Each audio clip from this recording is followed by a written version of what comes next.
Patriots. This is the Patriot Mobile booth here at America Fest in Phoenix, Arizona. And the amazing thing about this event is that we have incredible people walking the halls, talking to the people. They're not just backstage, they're out here mingling and talking to the real citizens. And I'm a champion of doing that. If you don't know who this woman is, I mean, you've been living under a rock because, because Harriet Hageman just took the state of Wyoming. She is Congresswoman-elect. And as you know, I'm not going to throw anyone under the bus, but got a person out of there that was long past needed to go. We are so grateful you won. And I would like to take a little different angle. Could you just tell us about yourself, sort of, I've heard you speak about your legal experience and all that, and a lot of people don't know that. So tell us about your life before Congress. Well, thank you very much for having me today. I am a water and natural resource attorney. I grew up on a ranch outside of Fort Laramie, Wyoming. I'm a fourth generation Wyomingite. My great-grandfather came to Wyoming from Texas in 1879 on the cattle trail. So probably in August when it was so hot. It was so hot, that's right. I have been practicing law for over 33 years, and I've been a trial attorney. I've handled some pretty big cases, some lawsuits, primarily against the federal government.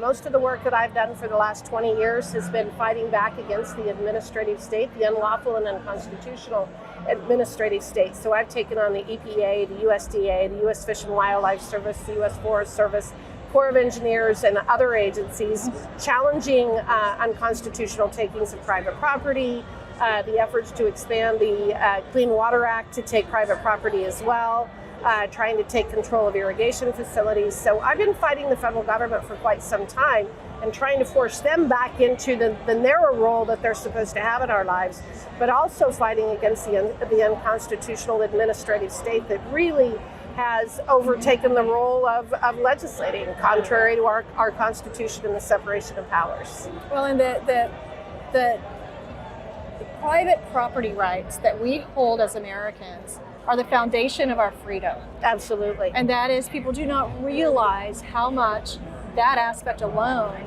is under attack. So very few people going into Congress have the wealth of experience and wealth of knowledge that you have. It is so impressive. Well, I often say, if you can't own property, you are property. And some of the lawsuits that I've handled, it's very clear to me that, especially with the EPA, that what they're trying to do is use the Clean Water Act and the definition of a navigable water of the United States to take over irrigation infrastructure in our farms and ranches in the western United States. I handled one lawsuit where they declared an irrigation ditch being a navigable water of the United States, and brought a lawsuit against my client. At one point, he was facing penalties of almost $65 million for cleaning out an irrigation ditch on his property. We won. It took us 6 years and a 2-week trial, and we won. But that's the kind of stuff I was fighting back as just a regular attorney. In Congress, I want to fight the administrative state. That is so powerful and so needed, and so few people can afford to hire attorneys, and the big bully of the government thinks that they can just come in and take and take and take, and you can't give them an inch because it then turns into a foot and a mile. Yes, it does. So having someone that understands and has been fighting for private property rights is so critical to our free America. That is so important. Now, what are your priorities when you head up to the swamp in January? Well, I will be sworn in on January 3rd, and I can't wait to get started. My priorities are forcing Congress to retake its authority of being the legislative branch. Our forefathers recognized many years ago that you should not concentrate power in one branch of government. We don't have a monarchy. We don't have a king. We don't have a queen. We have 3 separate but co-equal branches of government. And over the last 30 years especially, Congress has really abdicated its responsibility for lawmaking. And I want to change that paradigm. I want to limit the power and the reach of the administrative agencies, that they are solely responsible for carrying out the law as written by Congress, not making their own law. And so an example is the USDA recently came out with a guidance document that either schools adopt radical gender ideology as pushed by the Biden administration. Stop a second. Let's stand up and I just heard that in the background. It's beautiful.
Okay, I'll ask you that again. Sorry, it caught me. I'm like, oh my gosh, that's happening. So we're going to go back and just quickly talk about the importance of private property to America's freedoms and why it's so important to have a lawyer that understands private property law and understands what the federal government's trying to do. So Yes. tell us about your role when you get to the swamp.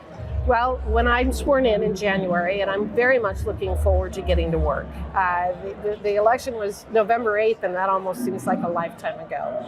So I'm excited to get back to Washington, D.C., and my agenda is really going to focus on limiting the power and reach of administrative agencies.